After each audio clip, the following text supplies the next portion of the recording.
Hey, how y'all doing today? This is Papa Will, aka Mr. Y2K Associates from the Y2K Show. I'm here with Mr. Jeff Ace Walker, the Rose Man and former Soul Train dancer. How you doing today, Jeff? I'm doing good, Papa Will. Hey, it's come to my attention that you were a former dancer on Soul Train, and I have a few questions here I'd like to ask you about that, okay? Okay.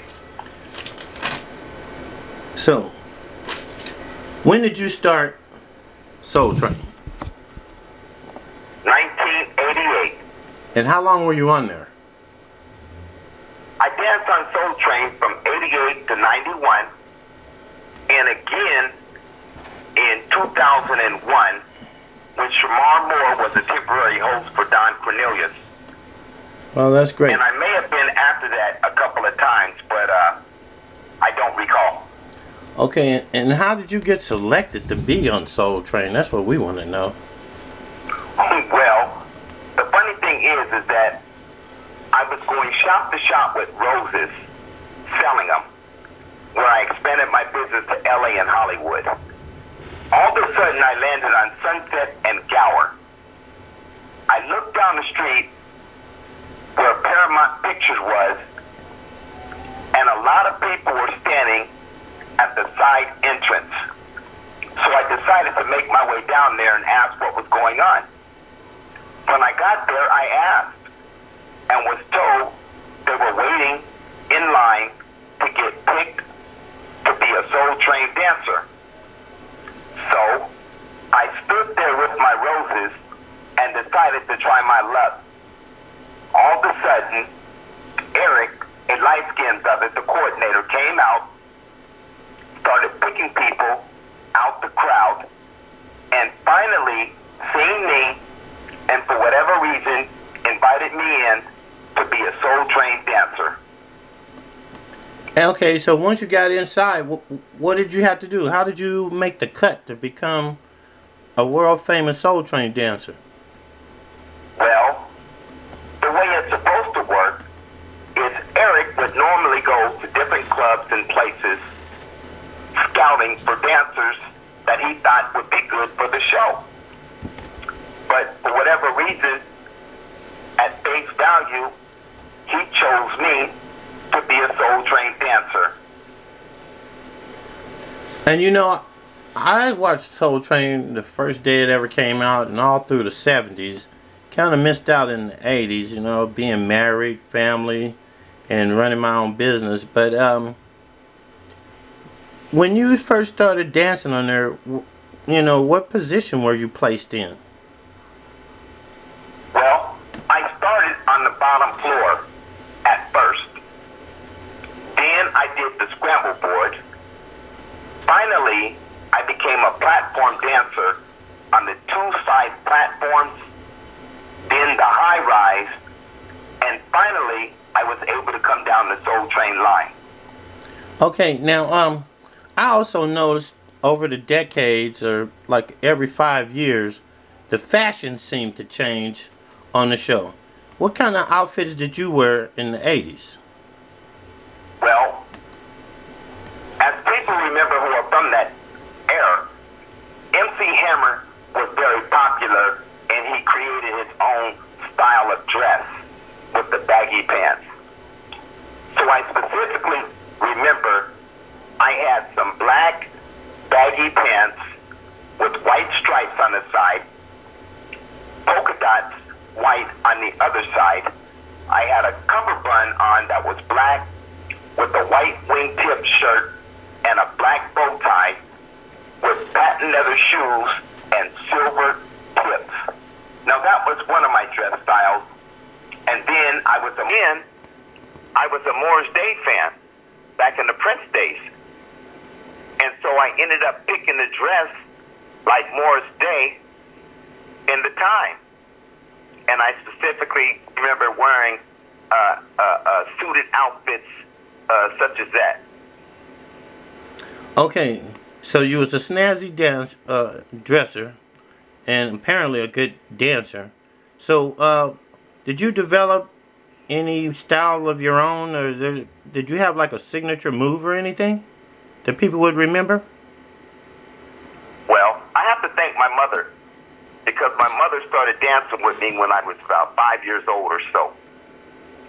Through the years, when I ended up formulating a dance team, the Untouchables, I started mixing up moves together with locking, popping, dancing, martial arts, and gymnastic moves that separated me from my competitors. So I brought that to the show with me. As far as the signature move is concerned, coming down the Soul Train line, I remember I would start locking, dancing, and then I would do that jump in the air, 360 spin kick like Van Damme, coming down into the splits. Then I would pull myself up by the collar and hit that back handspring. That was one of the signature moves, amongst others, that I had coming down the Soul Train line. Man, that must have been really exciting to see. So, what comes to your mind of your most memorable moments of being on the show? One of the most memorable moments on the show was when Don Cornelius himself, the man, had interviewed me before doing the scramble board and my female dance partner. I had introduced myself as Jeff Ace Walker, which gave people the opportunity to know what my name was as a dancer. That was one of the memorable moments.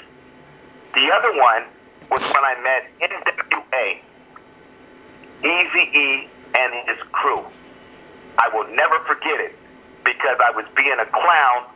I walked up to the group, did a jump spin kick in the air, came down, and then introduced myself, and those cats started laughing. They were cracking up. I bet that was funny to see too, huh?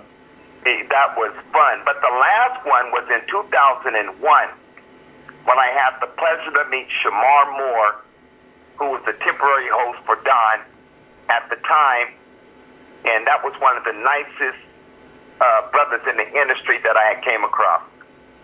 Okay, and you said you did the Scrabble board. Did you figure out the name? Yeah, we figured it out, me and my partner together, working as a team. I heard that. And you said that you met Don himself, huh? What other time? Did you ever get to speak to him again about anything? As a matter of fact, I did. And I was shocked, because Don Cornelius had told me to have a nice evening after we got done dancing one day. He was in front of his black Rolls Royce. And the reason why I was surprised is because Don normally doesn't talk to anybody on the show, with the exception of some of the regulars that he knew for years, who were platform dancers on the show. But I felt honored for Don to have recognized me and said, have a nice evening. I heard that.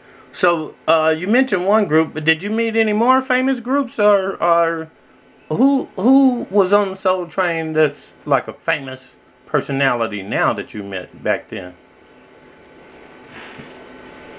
BVD. Belle Biv DeVoe.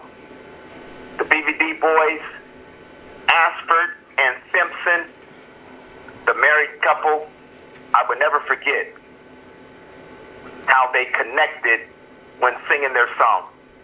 And I had also found out that they were not only singers and married, but they were songwriters together. That was impressive to me. Mm-hmm. Okay. Well, it's been nice talking to you, Jeff. And I'm sure we'll get to do this again sometime. Hey, this is Big Papa Will, a.k.a. Mr. Y2K, and you've been watching the Y2K Show. Thank you. Hey, I would like to thank Papa Will, hashtag Y2K Associates. If you want to view anything, go to hashtag Y2K ASSOCIATES. You can also catch him at hashtag POPPAWIL. That's hashtag Papa Will. And I appreciate the interview. Thank you, Papa Will, for all you've done. And thank you, listeners, for listening to this interview. And thank you for letting me get this interview from you there, Jeff. Say it again. And then ending, like Don himself said. Yeah, man, just get it for this edition. We thank you so much for joining us. Let's do it again next week on these same stations. And you can bet your last money it's all going to be a stone gas, honey. I'm Don Cornelius, and as always in parting, we wish you love, peace, and